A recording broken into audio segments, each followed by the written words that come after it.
I grew up in a somewhat rough area of Baltimore and went to Baltimore Polytechnic Institute for high school, which is a public school, but not a bad one. And when I was a senior there, a representative of NASA came to the high school and they showed us F-18s going straight up. They showed us the space shuttle doing Mach 25, and they said, this is aerospace engineering. And that kind of ignited a spark in me, and I thought, maybe I could be an astronaut. And so I started looking into the potential for being an astronaut and found that there was an aerospace engineering program out in St. Louis at Parks College. And so I looked into that and got accepted. I was very excited and ended up getting a bachelor's degree in aerospace engineering.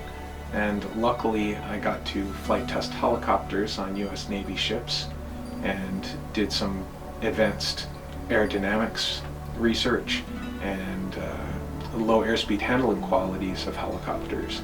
It was a lot of fun.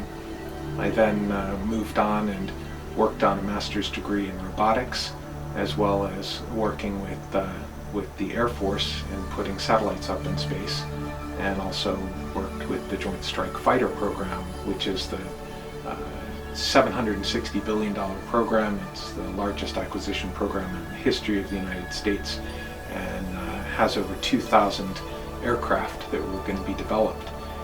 And at that time in my life, I just felt empty. I didn't feel like I was doing what I was supposed to do here on this planet, and decided to change careers. I've been a long-time martial artist and have been training since I was 10 years old. And in the martial arts, they say that the Kung Fu master of the community is the healer of the community. And I thought that may not be a bad way to go. So I looked into being an MD, but didn't like the idea of seeing 40 patients a day. Looked into physical therapy. I looked into being a physician's assistant. But when I came upon acupuncture, that was really a broad spectrum. Acupuncture and Oriental medicine covers a huge gamut of conditions that it treats, and decided to take that leap. So I then went to Maryland Institute of Traditional Chinese Medicine, where I studied Chinese medicine and got a master's degree, and felt like it's so important to promote traditional Chinese medicine in the U.S. as part of the healthcare system, because our healthcare system is missing that natural element to allow our bodies to heal themselves naturally, and that the acupuncturist would be the person who could stimulate that healing.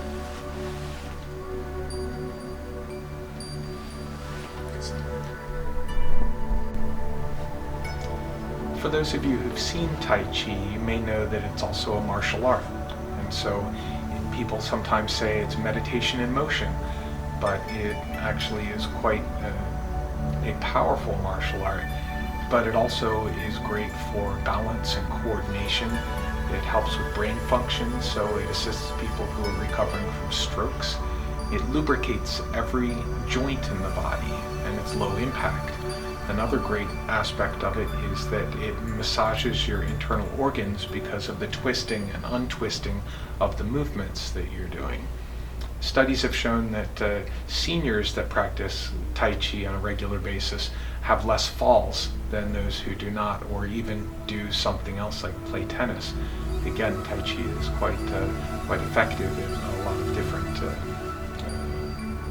So Tai Chi helps keep you centered.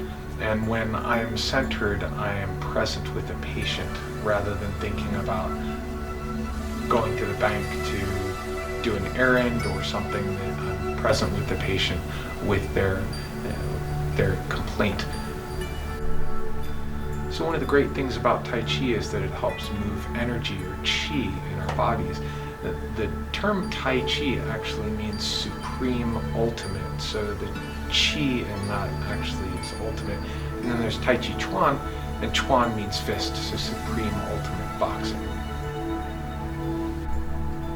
The U.S. Department of Veterans Affairs, or the VA, actually has quite a few acupuncturists that are working there, as well as massage therapists and chiropractors to help heal the veterans without using drugs or surgery. As a matter of fact, there was a pilot program for Medicaid in Rhode Island where they were looking at reducing the opioid crisis there, and they found that there was a 61% reduction in emergency room visits. There's a 27% reduction in overall healthcare costs and an 84% reduction in opioid prescriptions.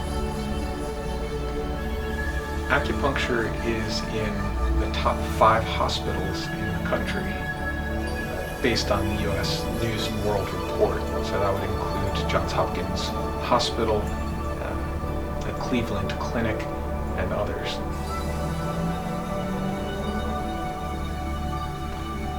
Integrative medicine is moving along in the country.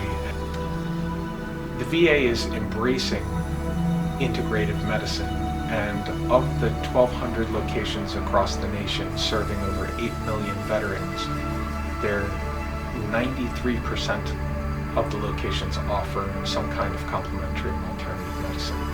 Now, Dr. Ben Kligler, who is the lead, may tell you that it just may mean yoga on weekends, or they have one massage therapist, but they are looking to be the model of integrative health in the United States.